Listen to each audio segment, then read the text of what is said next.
Some lists are just too tough to make on your own, so for this one I enlisted the help of my good friend Soldier First Class. I figured I needed to bust out the big guns, so why not get a top-ranking member of Soldier to assist in narrowing down the top 10 Final Fantasy summons. The rankings in this video are based on how powerful, cool, and useful each summon is. We're also going to be telling you which version is our favorite for each of the entries. So strap in, like, subscribe, and enjoy as we count down our top 10 Final Fantasy summons of all time. Take it away, Soldier. Number 10.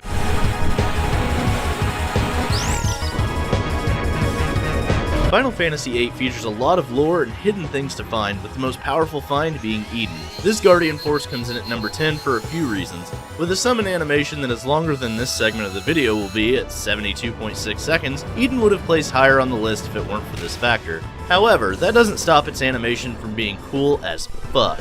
While it isn't explicitly stated anywhere in the game, it's possible that Eden was the inspiration for the game's military academies known as Gardens, which also ties to its names being rooted in biblical lore as well. There's a few unique factors that Eden features, which includes breaking the damage limit without the game's boost feature and the Devour ability. Devour allows the user to literally eat enemies for stat buffs. Eden was also featured in the deep lore of Final Fantasy XIV as part of a major raid series. For the ability to make a sandwich and the time it takes to summon it, Eden from Final Fantasy VIII has earned the opening spot on our list.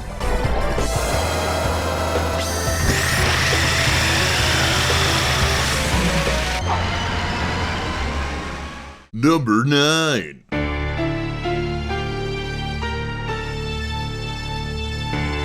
Odin, the Norse god of war, is a staple in the Final Fantasy series, starting out as an optional summon in Final Fantasy III, which was the game that introduced summoning to the franchise. He usually rides on his six-legged horse and uses his one-hit kill attack, Zantetsuken, to slash all your opponents in half.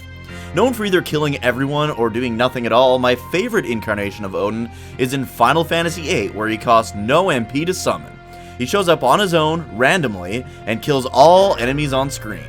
He's also part of one of the coolest cutscenes ever when you're having your final showdown with Squall's rival Cypher in Lunatic Pandora. He shows up, does his badass Zantetsuken attack, but this time it's Odin himself that gets cut in half, making way for one of my favorite Final Fantasy characters, Gilgamesh, to show up, steal his weapon, and avenge his ass. For being such a powerful summon who shows up in almost every game since summons existed, Odin stands strong at number 9.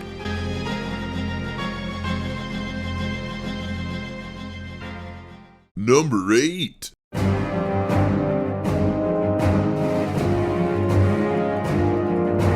If it's not obvious by the end of this video, I absolutely love Final Fantasy XIV and its ability to bring lore from the other games in the series and uniquely make them its own. This includes Zodiark from Final Fantasy XII. The Espers from 12 were created by the gods, but the most powerful of them all was Zodiark. Fearing the power they had created, the gods forced him to remain a child. Zodiark was also the only Esper who did not appear to harbor rebellious tendencies, even though his brethren waged war against their creators. An optional summon in Final Fantasy XII, Zodiark also features a final attack, Final Eclipse, with an animation that clocks in at 61 seconds and sees it evolve into its ultimate form. Zodiark is also one of the 2 Elder Primals that shaped the world of Final Fantasy XIV, and we'll see its story concluded in the new Endwalker expansion. On a side note, much like all the summons from 12, Zodiark is also featured in Final Fantasy Tactics, but as an optional summon. Its destructive power, cool animations, and deep-rooted lore in Final Fantasy XII, Tactics, and 14 have earned it the number 8 spot on the list. Number 7.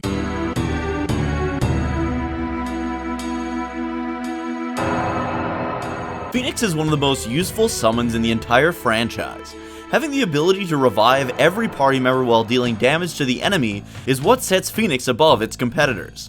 It's a summon that's not used so often though, because some of the games have special conditions or a single-use item that you use in order to summon it. It's one of the coolest looking summons, and in Final Fantasy VI is even an important part of Locke's story, giving it an importance that a lot of other summons never seem to get. For the best version of Phoenix, we had to go with Phoenix from Final Fantasy VII, because not only is it one of the coolest looking versions of the summon, but when paired with the final attack materia, it can fully revive the party once that character dies, as well as doing damage to the enemy. Hell, if you really want to get crazy about it, you can pair Master Summon materia with Quadra Magic materia and Phoenix materia with Final Attack materia to have Phoenix automatically summoned 4 times in a row when that character dies. This is one of the most crazy and OP materia setups, and is a big reason why Phoenix ended up securing this spot on the list. Number 6.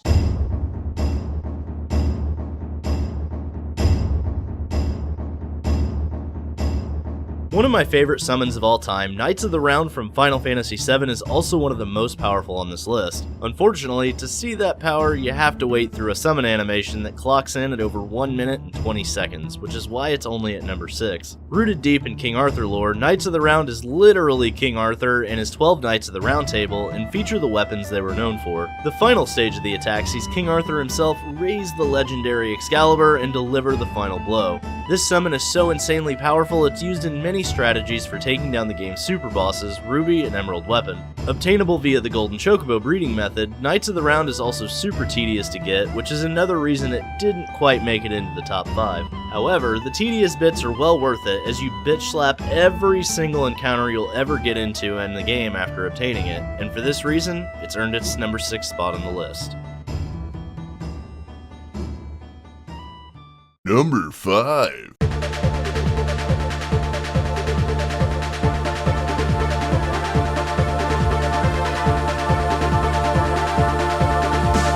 Number 5 is quite possibly one of the most badass looking summons in the franchise. Diablos doesn't show up very often in the games, but when he does, he's always incredibly powerful and sexy.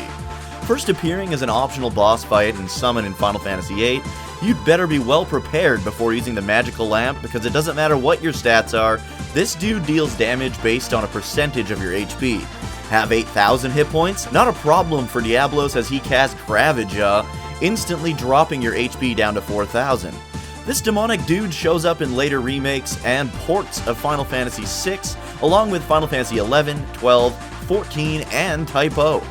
But it's his original incarnation from Final Fantasy VIII that's our favorite version.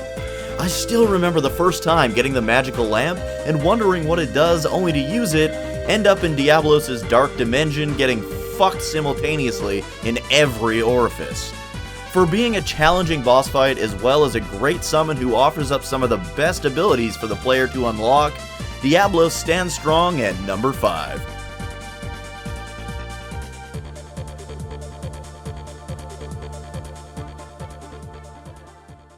Number 4.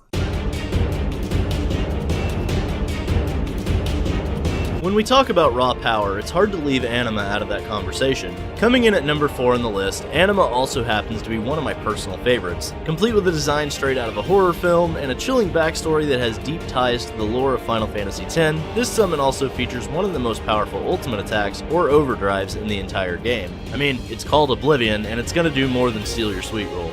Its upper half is of a creature dealing with immense pain, likely emotional and physical, while its lower half is reminiscent of a darker, more demonic side. Anima will also be featured as a major boss fight in Final Fantasy XIV's newest expansion, Endwalker, which I can't wait for. Combine all of these factors, and Anima has more than earned its number 4 spot on the list.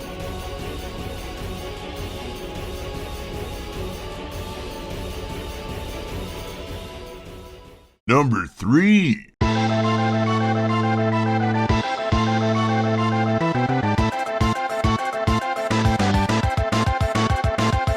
Ifrit is the tried and true summon that manages to make it into pretty much every game, and for good reason. Sure, he's usually a fairly entry-level summon, but his cool factor and usefulness early on make him stand atop most of the pack. He's one of the first summons that always comes to mind when you even mention the word summon, and in our favorite version, the one from Final Fantasy VIII, he can learn some great abilities that allow you to boost the shit out of your strength stat. There's really only one summon that's more iconic than Ifrit, which says a lot considering how many different summons have appeared in the Final Fantasy series. For all these reasons and more, Ifrit deserves its place at number 3.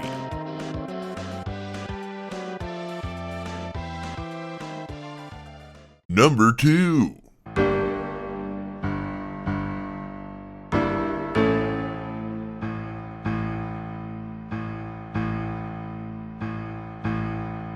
For my final segment of this list, I couldn't think of any better summon than Yojimbo from Final Fantasy X, the OG for pay-to-win mechanics. With one of the most beautiful summon animations, unique combat style, and even more unique method for obtaining it, this summon oozes cool factor. Obtained in the Cavern of the Lost Faith and only through having a shitload of gil, Yojimbo is a mercenary for hire and a greedy one at that. Sporting his pet dog Daigoro and his big-ass katana, Yojimbo strikes fear into the hearts of his enemies, but only if you pay him enough to care. That being said, his ultimate attack Zanmato is the most OP shit I've ever seen and is capable of one-shotting the game's most difficult boss fights. The optional super boss Penance, which is only in the international and HD remaster versions of the game, is considered the hardest boss fight in the game. However, if the RNG gods smile upon you, even Penance is no match for Yojimbo. To clarify just how fucking broken Yojimbo is, Penance features 12 million HP, and Yojimbo can still one-shot it with Zanmato. Plus he's a goddamn samurai, and that's cool as shit.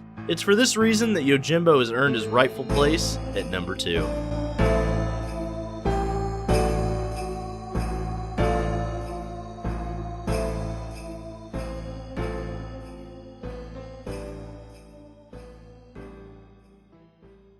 Number 1.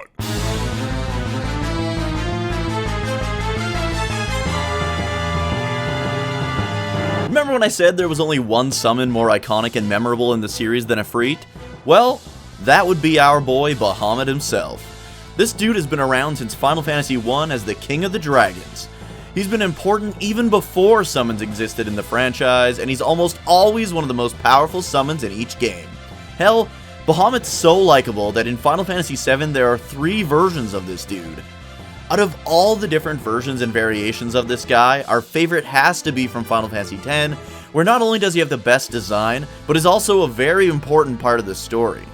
If you're wondering why Final Fantasies 8 and 9 are brought up so much in this video, it's because those are the 2 games that really focus on the summons.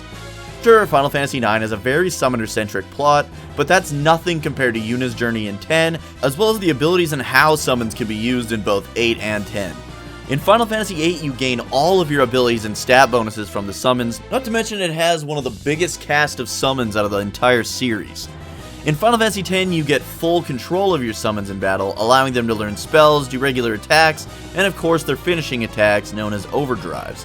Bahamut has one of the most powerful overdrives in Final Fantasy X, and can quite easily break the damage cap, doing 10 times more damage than some of the other summons. All this, including the fact that he learns all the 3rd tier elemental magic, makes him incredibly useful in any situation. So there you have it, folks. These are our top 10 Final Fantasy summons of all time. Hope you enjoyed the video, and if you did, remember to like and subscribe and tell us your favorites in the comments below. You can also catch myself and Soldier First Class streaming on Twitch. You can find me at twitch.tv/Dookie03 and Soldiers at twitch.tv/Soldier_First Class. Thanks for watching. I'll see you in the next video.